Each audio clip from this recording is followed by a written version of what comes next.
I found at times when I sleep in my car camping, I actually get colder in my car. So. I mean, because it's already sleeping, so you I need to get like a enough glass.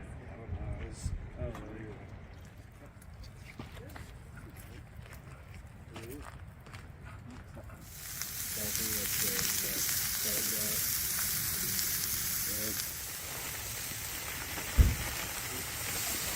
think so.